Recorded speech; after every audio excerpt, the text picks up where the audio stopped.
Driving through the city, only 4G autos, skinny, cheap and bubble gum. Yo, what's up, y'all? Let me guess. Y'all thought I was gonna leave y'all out of the build progress and what's going on and the actual ugly side of things? Well, nah. We into it. Alright, so of course, whenever you see a sledgehammer, you already know something was serious. If you look down here, thank goodness for the drill light. Alright, so right here was my chamber to divide both sides, just in case one subwoofer went out, I could still play. And I'm gonna be adding 3. Unfortunately, I won't be able to chamber it out. Well, I probably could, but it'd be some weird math, man. We just gonna keep it nice and simple. All 3 woofers are gonna share the same airspace. I'm going into the trunk. I'm about to go on and plug this tool right here. Just a good old oscillating tool, multi-tool, whatever you want to call it. It's perfect for this task. So, well, all right. I got all 2x4s cut out. I got a nice little port area to go into the other chamber. Yeah, I'm pretty excited about the progress, what I got done today. That's all the old junk. Yeah, it was pretty solid. I had screws connecting the 2x4s and a ton of glue, so you definitely want your box solid. See, for instance, like, that's just the front baffle, but when you knock on the floor, it's a different thud. You know, you want it solid. That's about the best rule of thumb I can give y'all. You want your things nice and solid. Now, I want to show y'all what I got going on back here. Alright, so this is my idea. Hear me out, y'all. Don't be quick to judge me out. But you see that line right there? That's pretty much where everything planes through to my port opening.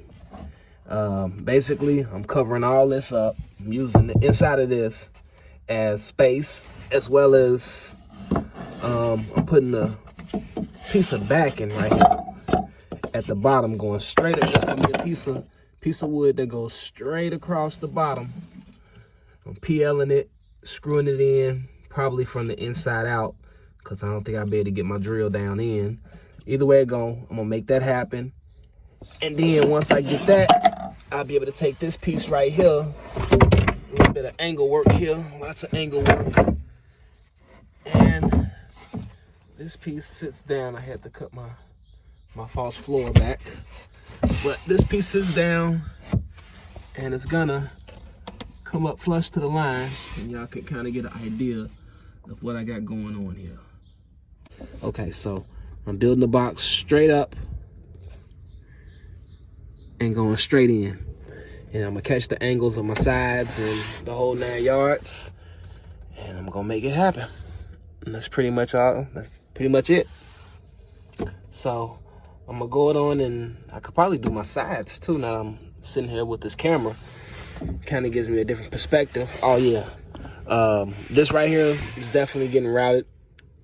You know, sanded down so that way the air can basically just, really, you don't need to be sanded and all pretty, but just for a peace of mind in my head. And then up in here, probably just gonna cover all this up, or I'm gonna squeeze glue into each one of these cracks and put a panel on top and screw into, even though that's gonna shrink my area on the inside, but I want it nice and solid, nice and pretty, even though I'm not gonna see it.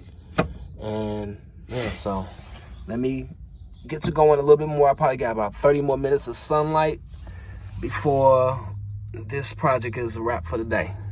I'm hoping to have this thing done by this weekend. I got a show, well, a car meet Saturday with 219 Bass Junkies, and I also have a bass show to go to, Import Face Off in Rockford. No, it's not Rockford, it's at Loves Park.